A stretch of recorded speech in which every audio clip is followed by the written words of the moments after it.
Salam damai sejahtera bagi Anda sekalian.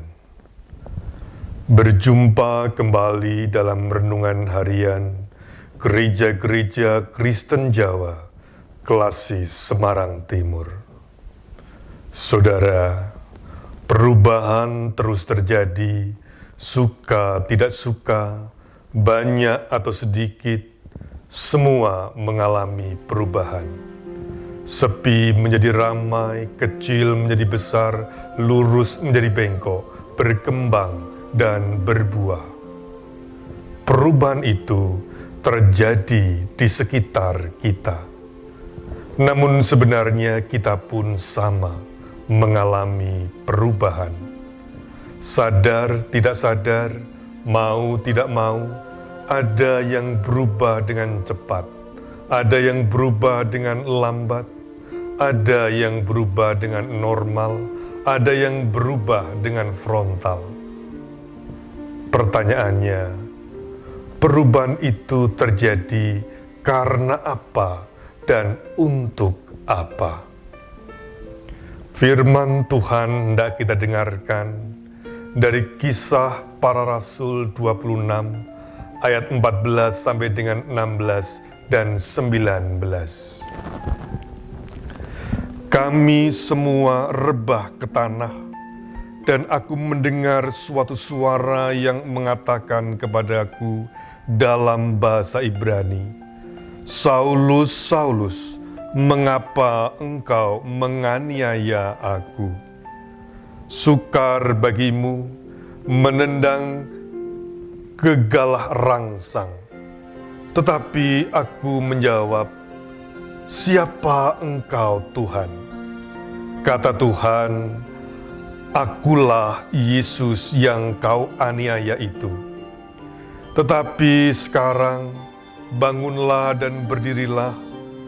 Aku menampakkan diri kepadamu untuk menetapkan engkau menjadi pelayan dan saksi tentang segala sesuatu yang telah kau lihat daripadaku dan tentang apa yang akan kuperlihatkan kepadamu nanti. Sebab itu, ya Raja Agripa, kepada penglihatan yang dari surga itu tidak pernah aku tidak taat." Demikianlah sabda Tuhan. Saudara, cepat atau lambat, petani akan panen pada waktunya. Demikianlah keyakinan. Setelah bekerja keras merawat tanaman, masih perlu kesabaran untuk penantian masa memanen. Karena perubahan hingga menjadi buah siap panen perlu waktu untuk berproses, tidak bisa serba instan.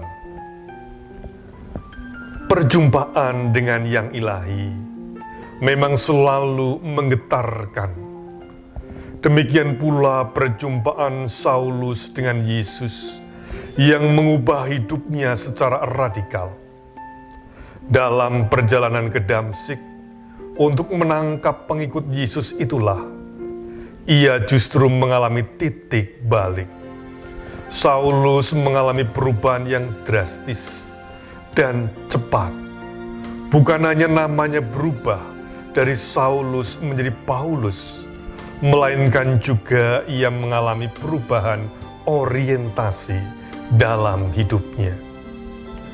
Di hadapan Agripa, pejabat Romawi yang menginterogasinya, Paulus menceritakan tentang hidupnya yang mengalami perubahan itu. Dari pemburu pengikut Yesus, Paulus justru menjadi pengikut Yesus.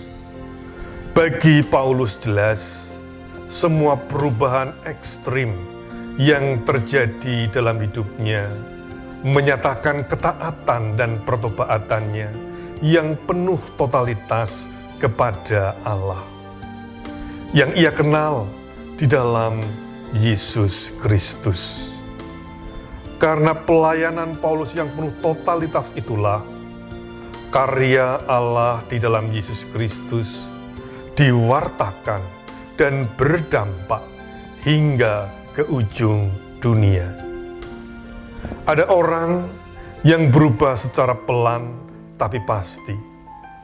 Namun dikisahkan, Paulus di sini mengalami perubahan yang frontal dan radikal. Bukan soal perubahan yang cepat, lambat, normal atau frontal, bukan juga asal berubah. Yang terpenting adalah berubah dan berbuah. Seperti yang Paulus nyatakan, perubahan hidupnya disebabkan karena kecintaannya kepada Allah yang ia kenal dalam Yesus Kristus yang telah menjumpainya. Dan itu semua dilakukan dengan penuh totalitas untuk membuahkan iman, pengharapan, dan kasih. Oleh sebab itu, marilah kita berubah dan berbuah, sehingga semakin banyak orang merasakan karya Allah di tengah berbagai keadaan. Tuhan memberkati. Amin.